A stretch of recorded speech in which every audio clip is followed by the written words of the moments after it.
We're going to have a big day on Monday with the portal. Is that right, Tom? That's what we're going to have, a big day on Monday or Tuesday with the portal? Yeah, Monday at least for foot traffic. And if you really enjoy those photos of the kids getting out of cars and walking into the athletic facility. Nothing better than that, right? No, really. I mean, come on. Wasn't that the highlight of your week, watching Castellanos get out of the car and make his way over to Moore? I didn't see it.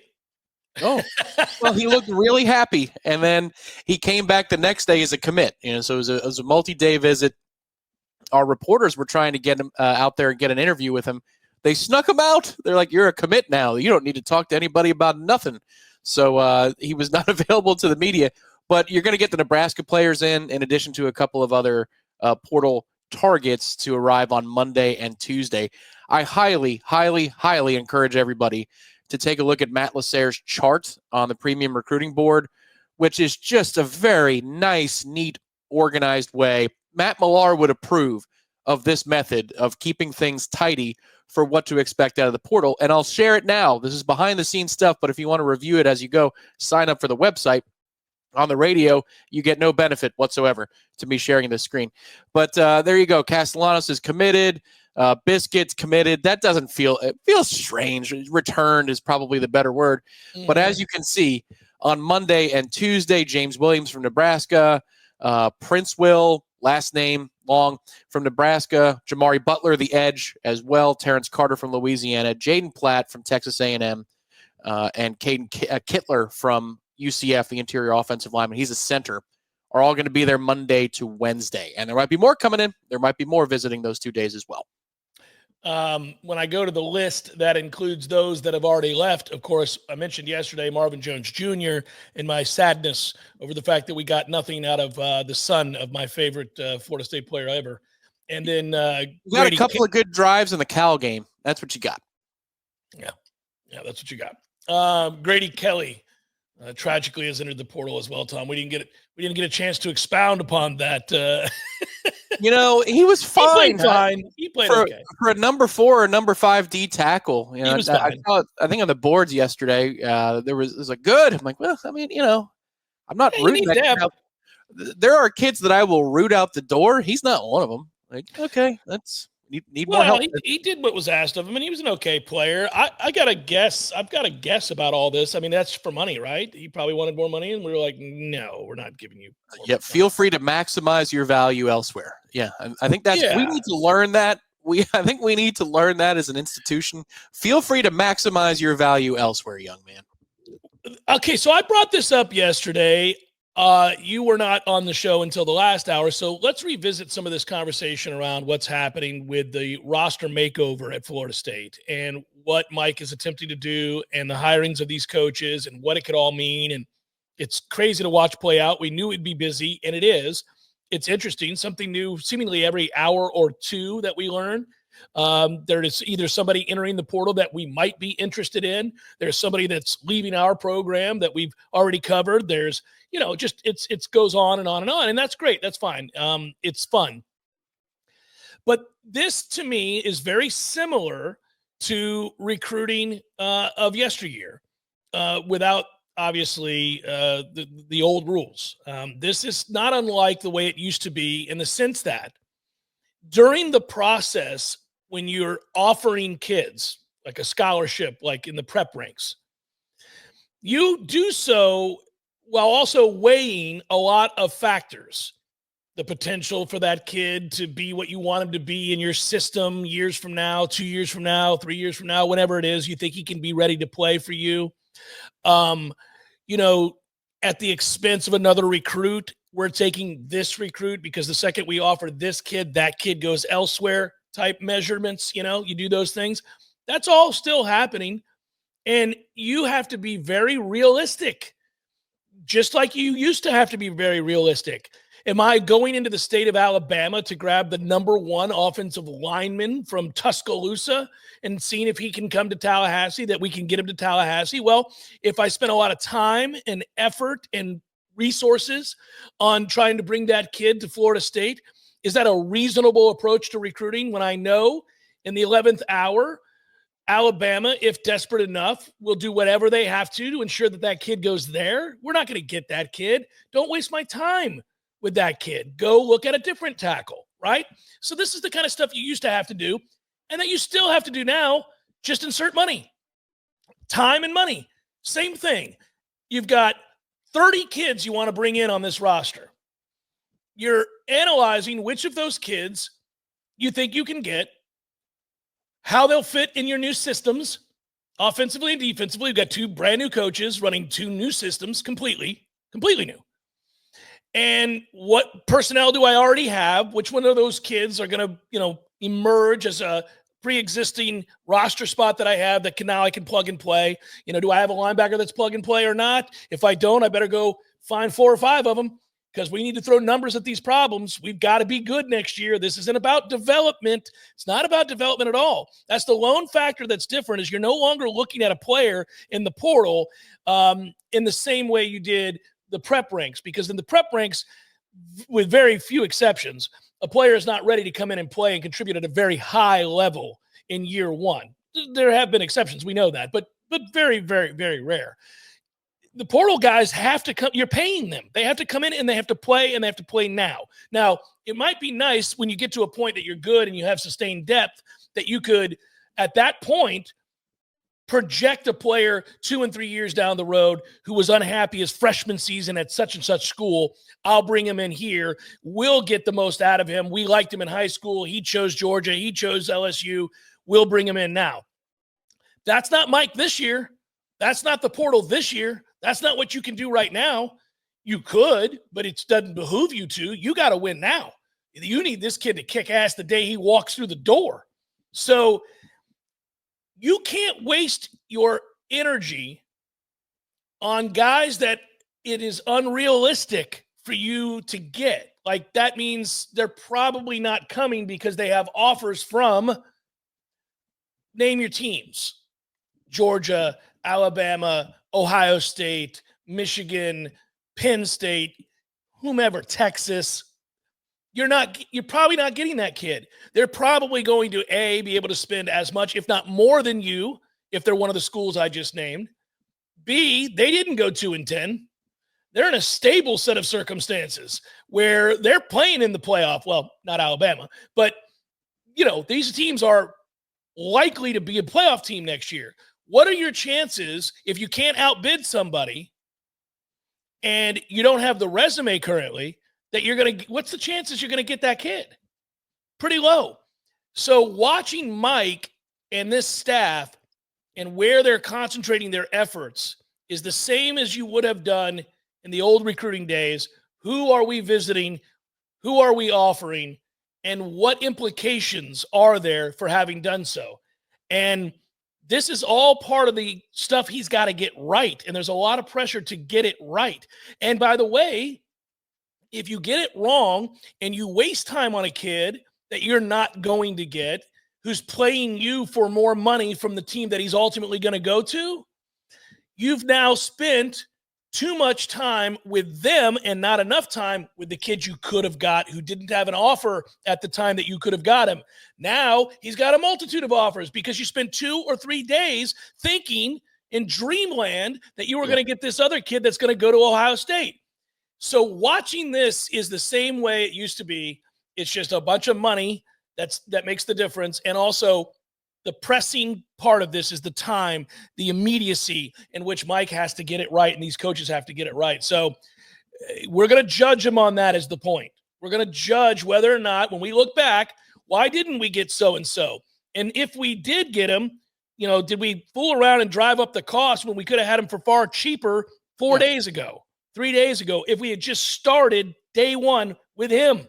Well, you've talked about, the general manager is going to be a very important role in the new wave of what college football is. To me, operatives are the most important part of the team, not named on-field coaches. You got to have people whose ears are to the ground and can give you valuable information on all the things that you just laid out.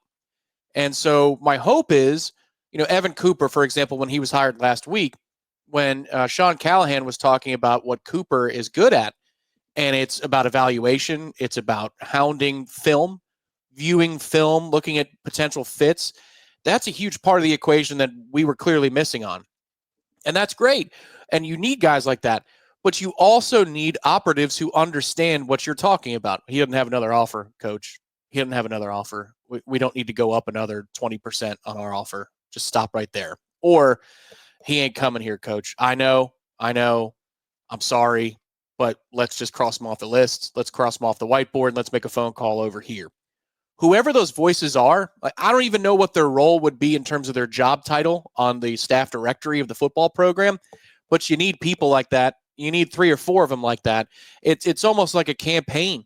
It's almost like, running for the Senate or running for president or something along those lines, where you need to have operatives who understand what's going on in South Florida, what's going on in Texas, if that's where you want to recruit, or South Georgia, whatever the territory is.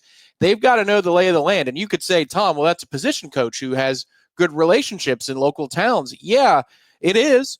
But also at this level with agencies and the representation as professional as it is now, that's one thing. And speaking with people connected to the game, consulting with, even the Battle's End, asking Ingram, by the by, what's different now versus a year or two ago? And he'll tell you, well, representation ain't a mom and pop thing anymore, man. These are professional third parties that are now contacting programs because there's enough money in it. There's enough money in it for them to be involved. So it's almost as though you need to have a high school guru, you have to have a portal guru, and then somebody who's connected in the agency world that can tell you that you're being played or not. And that's going to be a very important part, because you're right. Every minute matters greatly in where Mike Norvell is trying to get. Every minute that we spend in this week, the following week, till the portal's over, it's critical. Efficiency has to be very, very high. Top priority. And I find it all fascinating. This is why when yesterday they announced that Bill Belichick was going to North Carolina, I didn't look at that and follow that story and sink my teeth into that story for the surface level interest that Bill Belichick's celebrity provides, right? Like Bill Belichick doing anything elicits a national response because he's one of the 3 or 4 greatest coaches to ever do it in the NFL, right? And if he joins Peyton Manning and Eli Manning, we're going to read about it. If he's doing a NFL type show like he did with Kyle Long or Chris Long or whatever, you're going to know about it because he did say interesting things. He had a lot of interesting things to say, and the man's a walking encyclopedia of NFL history, right? So that story was going to be a story, but you know what I was more interested in? Not the story of Bill Belichick, not the story of what does he know and why he didn't choose an NFL franchise and instead dipped his toes into the collegiate model. I was interested in what his demands were, because according to multiple sources and multiple stories that were printed, I'm using the old school lingo there, printed, that were posted yesterday and the day before that during his 2 separate interviews with North Carolina, a lot came out. He was also very open about what he thought had to be in place for him to come to North Carolina. He said it on the Pat McAfee show, so he was not hiding behind things. He said that he had a laundry list of demands. The one that got all the attention was that he wanted his son to become head coach in waiting. Fine, got it, sure. I don't know if North Carolina agreed to that or not, whatever. We'll never know. Maybe we will. I don't really care about that. Here's what I cared about. When he was asked about the plan, he had that manifesto that we were joking about. It was like 14 pages long of things that he was going to do to ensure that his time in college would be successful, that North Carolina would be successful. And you know what he described when you go back and read that stuff, when you go back and hear about what it was? He described, Tom, a professional apprenticeship. These things have been going on forever. There are jobs you can get out of college where you go somewhere, you're paid meagerly, maybe you're even an intern, right? And the whole lure of the job is that if you do what we tell you to do, if you listen to us and you learn from our experts that are in this company, you will leave here equipped to work for whatever it is, the largest firm doing what we do in the country. We will teach you how to be a pro. We will teach you. This is how it works. You need to know this. You have to have skills in this arena. You have to be able to do this. And if you come here and work for us for free for an entire summer or 6 months or a year or 2 years or whatever it is, you will leave here prepared to take a job doing what we do with our rival company. Even maybe we'll hire you from within. I don't know. But the point is, you'll be prepared because that's what we do. We are the foremost expert in doing this. Well, that for all the people yesterday who kept saying Bill Belichick's never going to recruit, Bill Belichick's not flying around the country to sit in somebody's living room and ask a kid to come play for him. Yeah, you're right. He's not. He won't do that. He's not going to. He's smart enough to know that college football is now pro football, and he's going to have a legion of people working for him who are going to do that for him. And what they're going to say is what we need to say and what other people need to say. And that is, you want to play in the NFL? Listen, here's the biggest difference between guys who play in college and guys who play in the pros. The guys that play in college, elite athletes, great athletes, obviously you wouldn't be here otherwise, right? So that's the same, right? So you can run fast, jump high, hit hard, lift a lot of weights, do all those things, right? Presumably you meet all the measurables for your position.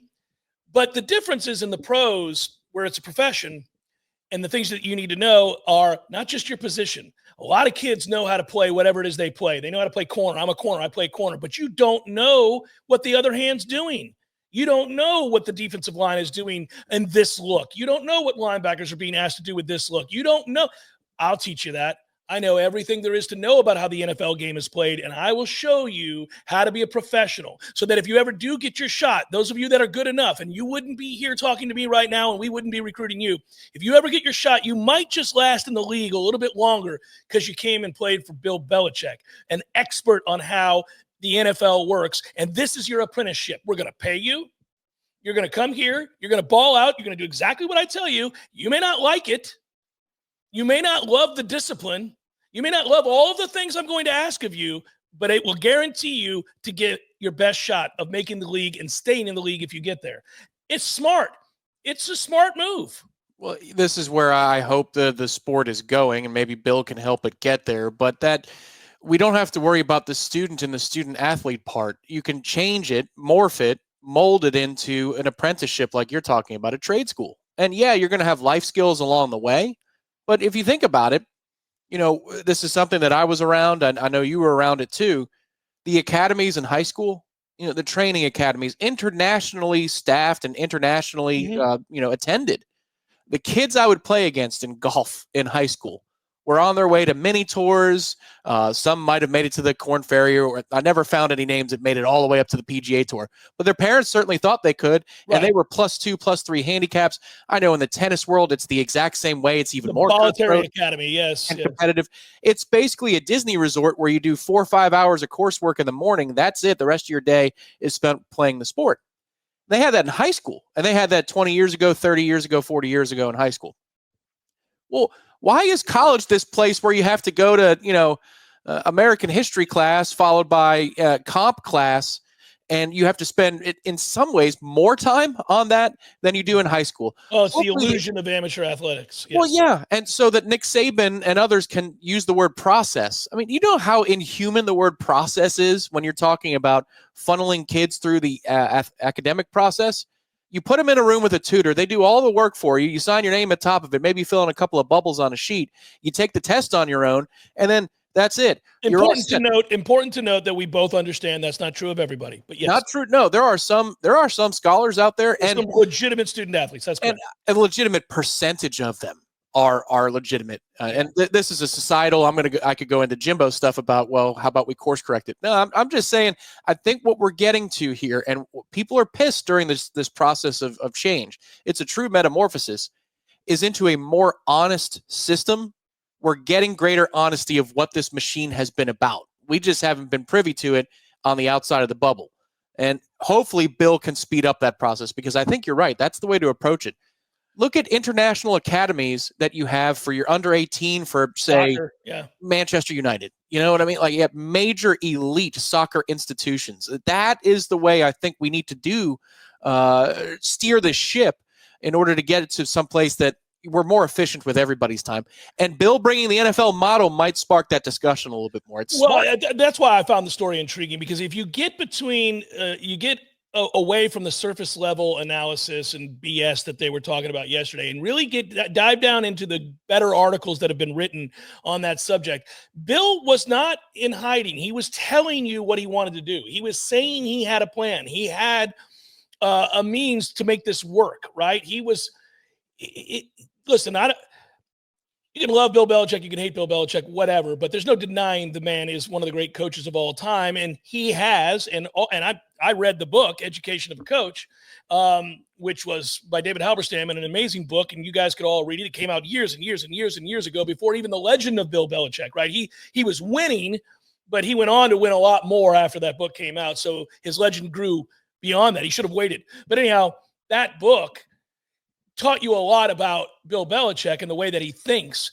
And one of the things that's revealed in that book is that he's a football savant. He always has been. He was 13 years old breaking down plays with his dad for Bill Walsh. And Bill Walsh was asking his opinion of next week's opponent when he was 13. So he's a football savant. So why do I say that? I say that because you know that if he ventured into this, he's made more money than he could ever spend. He's got more money than he could ever spend, his family could ever spend, you name it. Now, I'm not naive. I'm not saying he didn't want to get paid. But it wasn't about the money. This was a challenge to himself, and he saw the direction college football was going, and he thought, oh, that's pro football. Who better to run a pro football operation than me? Right. Well, and this is where, again, just to quickly put a footnote on the education thing. Look, I think it needs to be a system where if you want to enter the Florida State Football Academy or you want to be a Florida State University student, you should have that choice once you're coming out of high school. But call it for what it is. If you want to go down the academy path and you're showing up late to meetings and you suck, you're cut. And we don't have to worry about, scholarship implications against our 85 or our 100. You have to be able to handle the rigors, yes. Yeah. You want to play an adult game with adult money, then you're going to have adult realities, which is if you suck, you're fired. That would be the way I would love for this thing to go. But wouldn't it almost gives me more spirit if this system were to change and become more professionalized and honest in that matter, and it was Florida State Football Academy. You know what I mean? Like, okay, these kids are here. They're here for a purpose. And yes, there are life skills training and there are other things that might help them in the real world if they don't make it to their professional goal. But if you think about it as a machine, and you have it operate like a machine. I know every coach is trying to do that before Bill took over at North Carolina. Everybody's been trying to do that.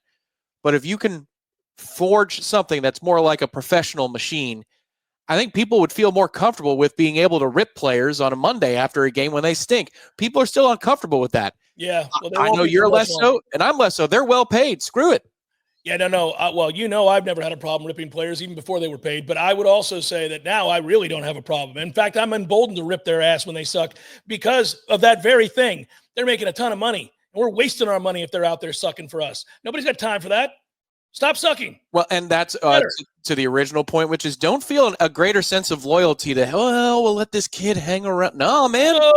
No. If he was good, if he was as good as he thought he is, or if he maximized his potential, he would be asking you for a bump at 20 to 30%, or else I'm going to walk. So don't feel bad for these guys. Don't feel bad for them. If they need to go, get them the hell out the door. As of Friday morning, we're at a dozen kids that were either non-fifth-year players and things like that, walk-ons, that Florida State that had entered the portal out of Florida State. We get that number around 20, 25. I mean, we're talking about bringing in 40 people. Some guys might need to take it on down the road. Well, these interviews are all now done, right? Mike's had all of his exit interviews with the players, as far as I understand. I believe that's true. I think we're pretty close if they haven't finished by now. They've had ample time. And graduation is this weekend. So I think it's all done. I should just speak definitively on that. Yes, it's all done. He's talked to everybody by now. So to me, there's a laundry list of names that have already posted that they were entering the transfer portal or that they're leaving. The vast majority of those players are players that I think were told to have a good day. Right. There are exceptions. There are a few who they would have liked to have kept. I'm sure if Azariah Thomas wanted to come back, they would have brought him back. Players like that, I think they would have brought back. But he went to the league, so that doesn't even really count. I guess I'm trying to think there could be a secondary wave if you decide that you want to meet with the the new coordinator, or the court, like it goes both ways. Yeah, That's an interview. That should be an interview where Tony White sits down and says, I know this guy was your sixth leading tackler, but I don't get the vibe I like from him, and the film is in the middle. So how about we move in this other direction? And Gus Malzahn, the same thing. I know he was a rotational player for you at this position, but I don't see any use for him. So, let's be honest here and let's talk to him. I wonder if they've gotten to that point where the coordinators have been allowed to weigh in on some of these decisions. Yeah, a better example that I could have given that I didn't give a moment ago would be Luke Kromenhoek. Sorry about that, guys. Kromenhoek, they would have liked to have kept. They would have preferred to have kept Luke Kromenhoek, and he is in the portal, and I don't blame the kid whatsoever. He didn't want to run this system that Gus Malzahn's going to run. And I've heard a lot of people say that this has been about money. I know we got to take a break. A lot of people have said this has been about money for him, and I'm sure that's an aspect. It's an aspect of everything that goes on in the game these days, but I don't think that was the reason. I don't think he left for money. I think he left because he doesn't want to run Gus Malzahn's system. Well, if he did, it was short-sighted and stupid because it's not like Florida State was going to say you need to come back for free. It's my 2 cents. Yeah, well, listen, they would have had to pay him more because they made him the starter. They clearly went to him as the starting quarterback last year, and he played more than 4 games. So I would want my money. But I don't have a problem if he asked for more money. I don't know if he did or he didn't. It stands to reason that he would, but I don't think he wanted to play in this system, and I get it. And by the way, if you're Mike and you bring in Gus Malzahn and Gus Malzahn wants Thomas Castellanos, well, then this is the end of the discussion. Yeah, if you want to play next year, then you're gone. Like, you were never going to play next year. Never. If Florida State was in a position where we were coming off another 10-win season and you ushered DJ out the door victorious, in a manner of speaking, then you could say, all right, we're going to grow with you. Let's this may be some bumps in the road next year, but we're going to do it. At less than 0 time to do that. We've got less than 0 time. You don't. No, that's because you screwed up and went 2-10. It's Jeff Cameron Show, 93.3 Real Talk Radio, Warchant TV continues in a moment. All right, fellas, the holiday season is here, and trust me, you don't want to be the guy showing up with tangled tinsel in your ornaments. This copy's amazing. Luckily, our friends at Manscaped have got you covered from head to toe and all the way down that chimney, featuring the Lawnmower 5.0 Ultra, the Beard and Jingle Balls bundle, and the Beard Hedger. This bundle will be sure to be a gift that is worth unwrapping. Get ready to use it. Buy it for yourself. It would be strange to buy it for the friend in your life. But get ready for those mistletoe moments and get 20% off plus free shipping with the code WARCHANT at manscaped.com. Remember, the Lawnmower 5.0 Ultra is your boy's best friend. Cuts through the North Pole of bushes with ease and gentle on your most delicate Christmas ornaments, and it gives you 2 skin-safe blades for versatility.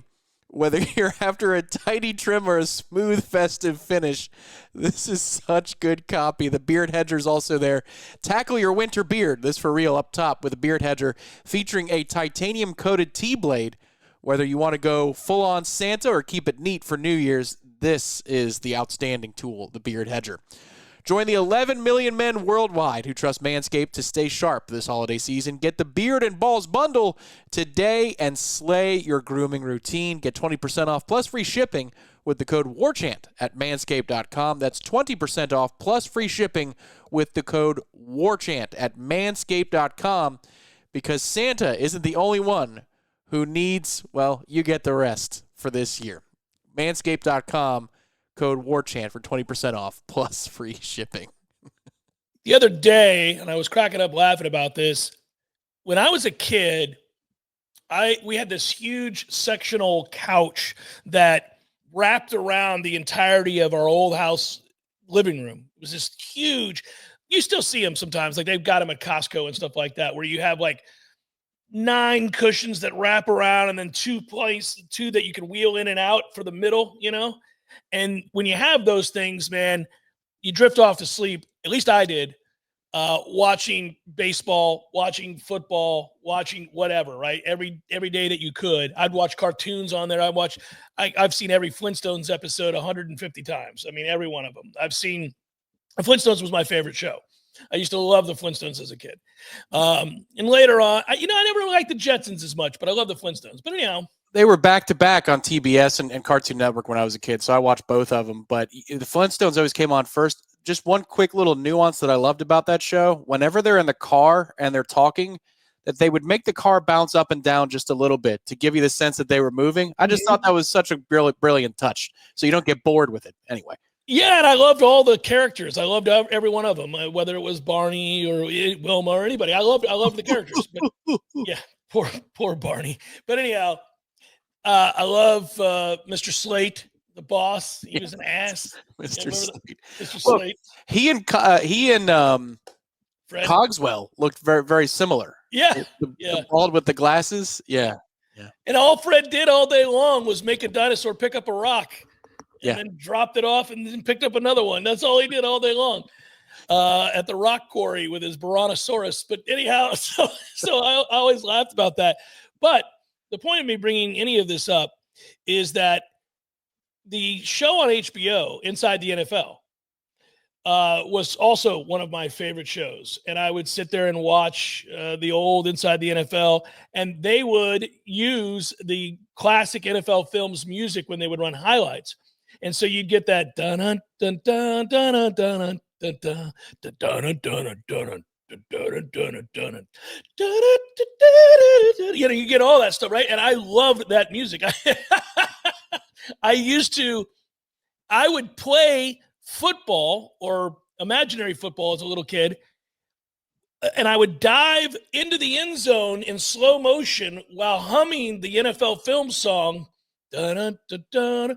And I had in my head, Jeff Cameron's score is 4, and it would be like the Bucs take the lead in the third quarter on Cameron's left one-handed catch in the back of the end zone, and I would leap onto the sectional and make this catch and then fall and celebrate and everything. I had a grand imagination, and I would do the play-by-play. I would talk about the desperation in the situation for the opposing team now that I've scored the go-ahead points and how much time was left on the clock. And I would do all that. But the biggest part of that, of course, was having the soundtrack of the NFL films, right? That music was awesome. It still is.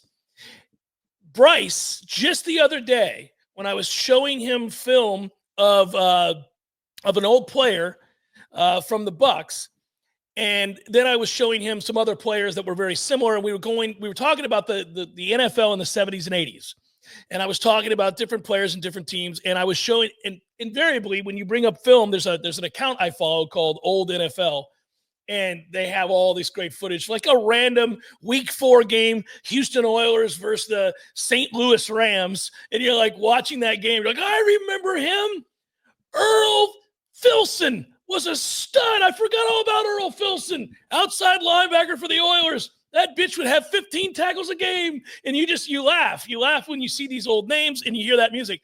So long-winded way of me telling you that this morning, when I was getting the kids ready for school, Bryce comes out of his bedroom going, dun dun dun dun dun dun dun dun. I went, yes, it's infectious even for him.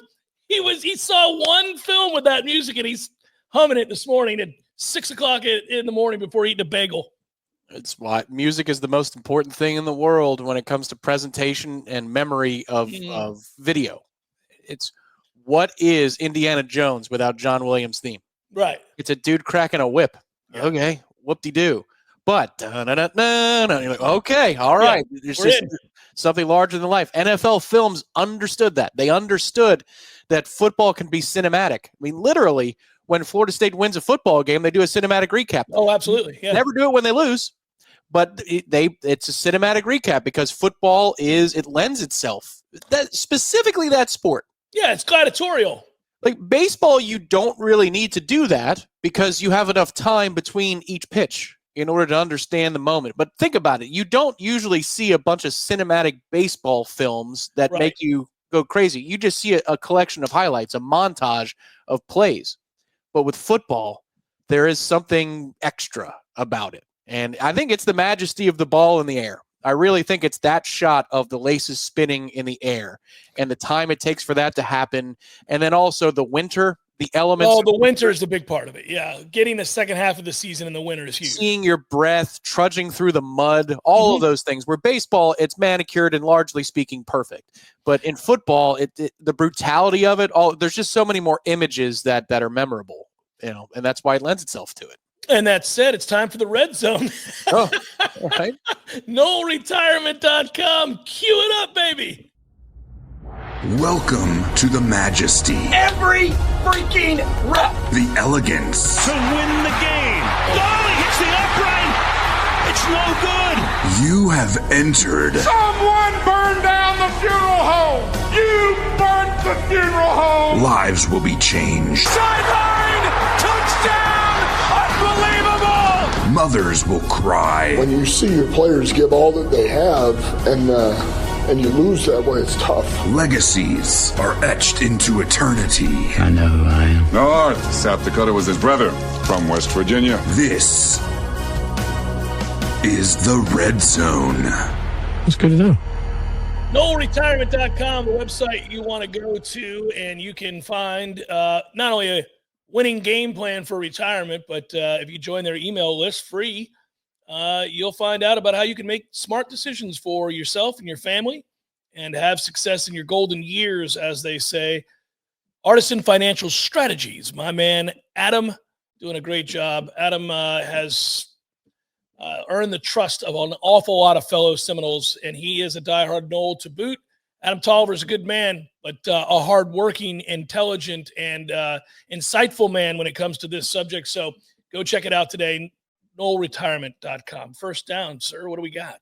Okay, so this is a fun one. Get out your grade book. It's that time of year for all the kids out there. Get your final exams, your midterms, whatever you want to call them. Congratulations to all the Nole grads and their families out there. You're going to grade the press conferences this week for Gus and for Tony White. And not letter grades. I want you a 1 to 100. Let's go old school scale. You're watching of Gus Malzahn, and your takeaway gives him a grade of what? First down. It was just such a straightforward, simple press conference. He is what he says he is, an old football coach who just wants to coach football. He just wants to call plays. He just wants to install and analyze and assess and call plays. And I appreciated that candor from him. I mean, he pretty much made it clear that, like, being a head coach in modern football is not his cup of tea. He's all right. When the opportunity opened up to just be a play caller, to be an old football coach OC, he wanted that. I appreciated that candor. It's a B. He's not exciting. He's not fun to listen to. He's just very straightforward and kind of boring, frankly. So I'd give him an 85. 85. Okay. And the follow-up question, this is more the long-form essay question of this exam. For Gus, did you feel better after watching the press conference about the hire? Why or why not? I didn't feel any different. Why or why not?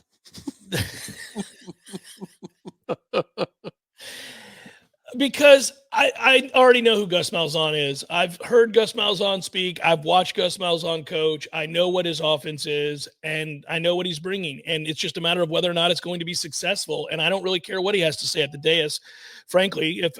He was asked questions about, talking to players, analyzing the roster, recruit. He was asked some questions that interested me that, I wanted to see what his response was, but the response was what you thought it would be. So I don't feel worse about it, and I don't feel better about it. It's going to be a show and prove thing. We'll see. I'm glad I didn't ask you to what extent, because you said to no extent. I feel I really didn't feel any different after watching his press conference than I did when I heard that we were hiring him. All right. Third down. Get out your grade books. I'm not going to go through that spiel again. Tony White, 0 to 100. What did you think of his press conference? 100. He got an A+. Whoa. I was elated. I thought he was perfect in tenor. I thought he had substance to what he had to say. I thought he listened carefully to the questions and thought about his answers. It was not rhetoric. It struck me as serious, and this is a serious situation, and it's a serious opportunity, and it sounds like he is taking that very seriously, and I appreciate that. I think Tony White is a future head coach without question. I think Tony White is going to get this defense to play in a manner that we will be proud of. I think that they're going to hit. I think they're going to be tough. I think practices are going to be tougher. I think he's going to demand more of his players. I think they're going to be coordinated in a way they never were here under Adam Fuller.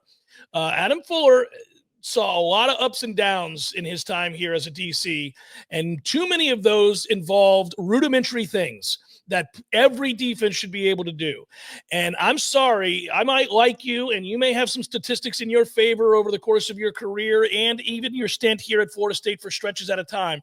But if there are games, and they happen frequently, in which the defense does not look coordinated and they can't do simple things such as execute a zone, then I'm not a big fan. And I don't believe that will be a problem under Tony White. Listening to him talk, knowing what he did at Nebraska, hearing people behind the scenes at Nebraska say who he is and what he is, and then listening to him, was it yesterday, day before yesterday, whatever it was, I really, really, really came away impressed. I think they're going to be tough. And I 100% like that he didn't mince words about that. In order to be tough, you can't talk about it. You have to be it. You have to go out there, and it starts with practice. There it is. Thank you. Thank you. Yeah, it's starting to get to a weird place because he is relatively in my age range, and I can hear it in his voice. I'm like, oh, my God, my generation's tasked with very important things. They're starting to get these responsibilities, and he speaks it, and you believe it. And there are some guys, when they speak it, you say, all right, that's his mantra, but will the kids buy it? You can tell that he believes it and he's here for a purpose. So I won't ask you, do you feel better about the hire? Because clearly you do. Is it fair to say that Florida State has 3 head coaches now? And I don't mean in terms of responsibility in the hierarchy. I'm talking about in the small conference room when the heads are, getting together of the operation. Do you feel better about that situation than you did with the previous staff? 100%. Again, I really like the idea that there are men in that room now who don't need Mike Norvell. They don't need Mike Norvell to ensure their employment. They don't need Mike Norvell to ensure that they have a lucrative contract. They were going to get that no matter where they were. They were already getting paid handsomely. We know what their salaries were. We know that Tony White is interviewed for head coaching positions multiple times. That's how well thought of he is in the industry. He could have stayed where he was at and made a lot of money. He would have had opportunities, we know, to coach elsewhere. So Tony doesn't need Mike Norvell to have success. And I think he'll operate in that manner as a peer, as somebody that can say to the head coach, I don't think we should do that. I'm going to do this. This is what I'd like to do. Here's why. And we can have a logical conversation. Now, Mike is the boss. Ultimately, he can say, well, we're not doing that, and Tony will have to stand down. I think everybody understands their roles. That's true of even Gus Malzahn, who's older than Mike considerably and has been a head coach multiple times. But, yeah, ultimately, Mike's the head coach. But those guys are comfortable in their own skin and their football knowledge and their successes that they can walk in and say, Mike, I think you're making a mistake. I think we need to do this. And by the way, I think we need to discipline this guy this way. I would also think about doing that this weekend, this, and this. I don't know that existed previously. So, and if it did, it didn't show. So I'm excited about that. I think the only person that on that staff prior to these hires that could walk into Mike Norvell's office and perhaps, for lack of a better term, sort of lay down the law or say, hey, look, I'm not doing that, or I think this is a terrible mistake you're making and I thought I should bring it to your attention, was Chris Thompson. He could do that. He was his mentor. He admires him, as he should, by the way. He's a good man from what I can tell. But yeah, I now you've got guys with some what for. Well, now you think about that, and Thompson can still play that role to a lesser degree because, he does have to report to Gus, but he can still play the role. And then Odell is going to be around the program. From what I understand, he's still involved when it comes to, the changes that are in the offseason. He's still involved in the room, making sure that the roster moves are where they need to be. You shrink down the room to just the essential personnel to have a discussion about a major issue. That's a nice boardroom to have. You have 5 good guys in there. Mike is the deciding vote. But you think about that dialogue versus the dialogue of an Adam Fuller and an Atkins in that room. 100%. That's it. That's very important. I love it. This was a good red zone, buddy. That was a good red zone. I appreciate it. I enjoyed that red zone. Fantastic on your part. NoleRetirement.com. And again, you want to reach out to our friends. Artisan Financial Strategies, really, really, really good at what they do. Great team there. Reach out to Adam Tolliver. NoleRetirement.com. Come back, wrap it up momentarily. Jeff Cameron Show 93.3, Real Talk Radio, Warchant TV.